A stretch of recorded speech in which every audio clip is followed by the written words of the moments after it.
Lakers superstar LeBron James exercised his $52.6 million player option for next season, but his agent, Rich Paul, left the door open for a possible departure from the Lakers anyway. Here's a little bit of what the Clutch Sports CEO told our Shams Charania.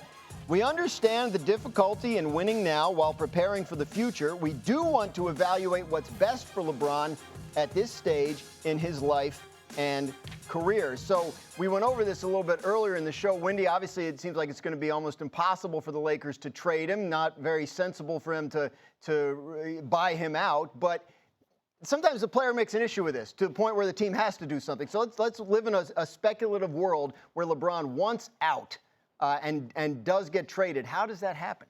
Let me just acknowledge that I can understand why fans are confused here, because you're saying, wait a minute, you picked up your player option. Why does that mean you don't want to be there?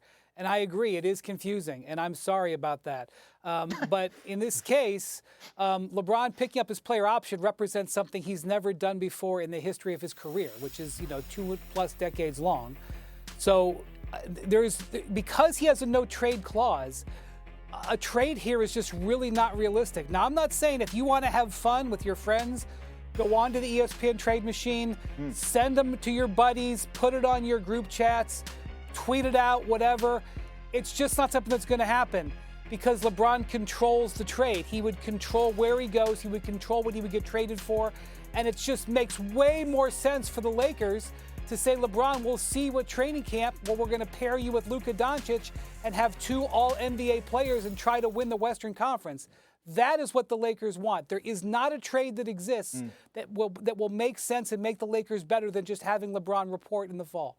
So, Bobby, if, again, theoretically we're speculating here, if he decided to make an issue of it, if LeBron told the Lakers, I don't want to play for you anymore, and they decided to buy him out, I mean, is there any world in which he can orchestrate a non-trade exit from the Lakers? Well, Dan, I think it is interesting that we live in a world where we live in this collective bargaining agreement, and how the rules work. If you're waived during the offseason and you are making more than $14 million, you can go pick any team you want, even if that team is in the second apron, like the Cleveland Cavaliers. Now, it changes when we get to the regular season. Cleveland would be off the table if James was ever bought out of his contract. And if you're Jeannie Buss and you're Rob Pelinka, yes, you want players that want to be there. Like, that should be the ultimate goal here. And we'll pay attention as this evolves. But as we've said before, the goal for the Lakers is going out and getting the center. The goal for the Lakers this morning is not looking at the trade machine and figuring out what the next home for LeBron James should be.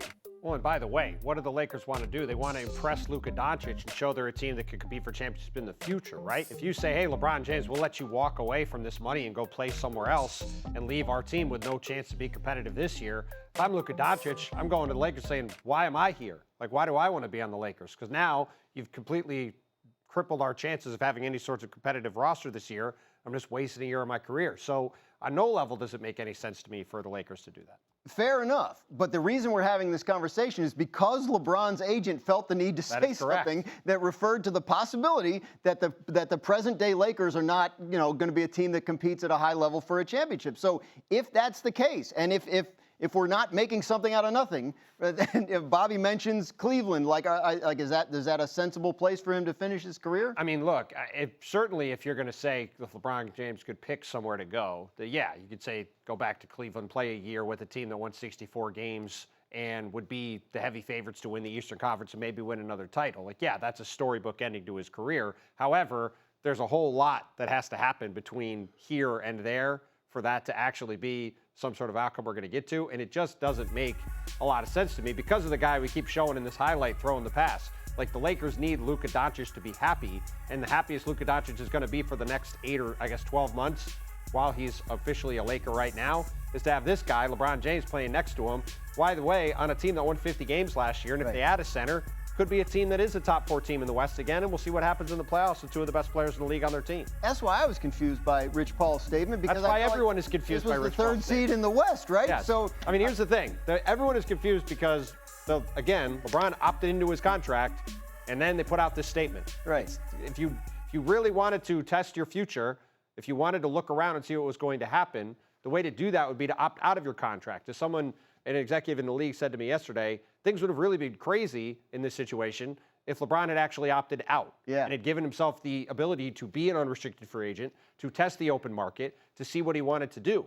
The way this has gone, it's like, all right, now you're under contract. We'll see you in the fall. Right. Like, it's just hard to see what else could really realistically happen here. Which totally wrecks our desire to engage in rampant speculation, which is fine, Wendy, because let's get back to reality. 6 o'clock Eastern tonight, free agency. When the clock strikes 6 tonight, what do you expect the Lakers to actually do? I would expect by midnight tonight Eastern, there's a good chance they're going to have a center. There's a handful of free agent centers that have hit the market, including DeAndre Ayton, an unexpected buyout yesterday from the Portland Trailblazers. He left quite a bit of money on the table and is looking for a winning situation. You could add him to the list of players the Lakers could consider. They have up to $14 million to spend today if they want. One thing that happened yesterday, Dorian Finney-Smith, their wing defender who they traded for last season, he opted out of his contract. So they have to consider whether they want to re-sign him or let him walk. But they also have $60 million in expiring contracts and a first-round pick to trade. And so I expect them to, I don't know if they'll make a trade today, but I expect them to have a center in the next few hours, and I expect them at some point to make a trade to additionally, support their wing. Yeah, they have the assets. They have the resources to go out and improve this team. You can take that exception, that large $14 million exception, and split it up into 2 players. So if you want to go out and get DeAndre Ayton and Brook Lopez and really shore up that center position, you could go out and do that. You've got the 5.1 biannual exception. It's a smaller exception. You could go out and use that also. And remember, they still have the $45 million in expiring contracts of Maxi Kleber and Gabe Vincent and Rui Hachimura. They have that unprotected first in 31 or 32. They've got Dalton Knecht. So there are the resources out there for Rob Pelinka to keep on improving this roster. About, 9.5 hours till the start of free agency. But obviously, Wendy, they're not the only team that's conducting big business right now. Let's do a Wendy watch. Start us off, please, if you will, with James Harden. Well, the other team here in Los Angeles had a very professional deal yesterday. James Harden opted out of his $36 million contract, signed a very friendly and equally shared new 2-year, $81 million deal. This is a player option next year, so Harden gets a raise. It's a partial guarantee, so the Clippers are protected for next season. But if Harden has another good year, like he did this year when he was all NBA, he can re-enter the free agent market next year. This is very clean and smart for both organizations. Also, Julius Randle yesterday. He would have been probably the biggest name in free agency if he had opted out of his contract and went to market. That did not happen. He opted out of his $30 million deal, got a modest raise on a longer-term contract to stay in Minnesota. Minnesota has prioritized keeping him and Naz Reid. Between the two of them, they agreed to contracts worth $225 million over the weekend, but it might cost them their key reserve guard, Nickeil Alexander-Walker. Also, Bobby Portis, again, opted out of his contract, but will not become a free agent.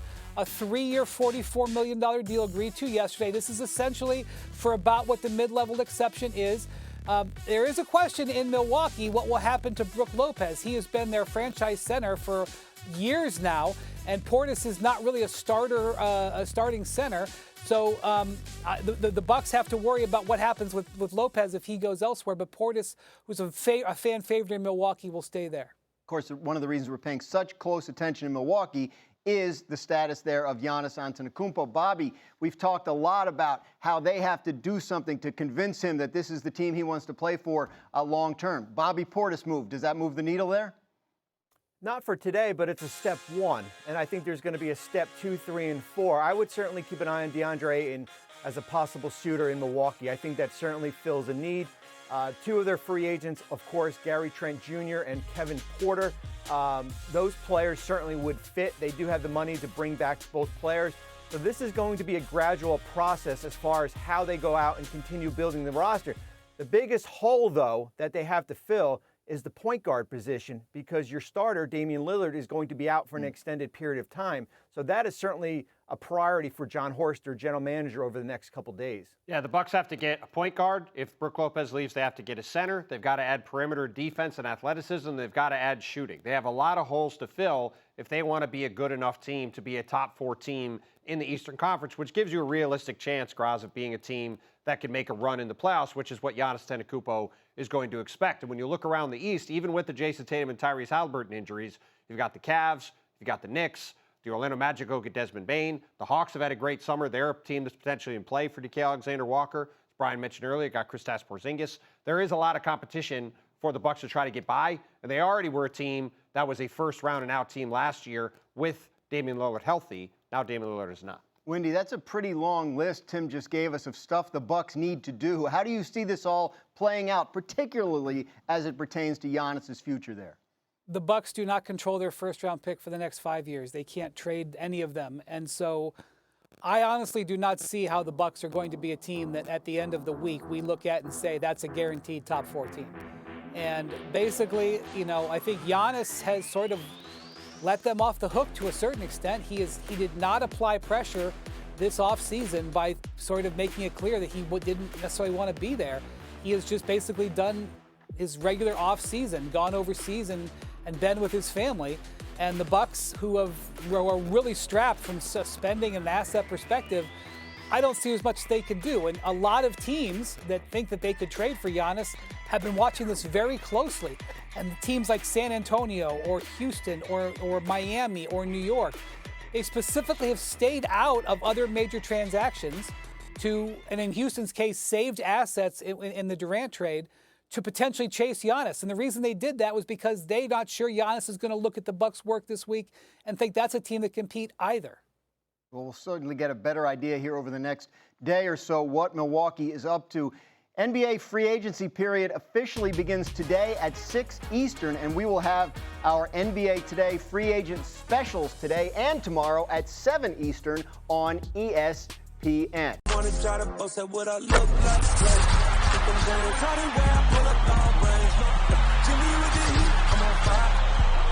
NBA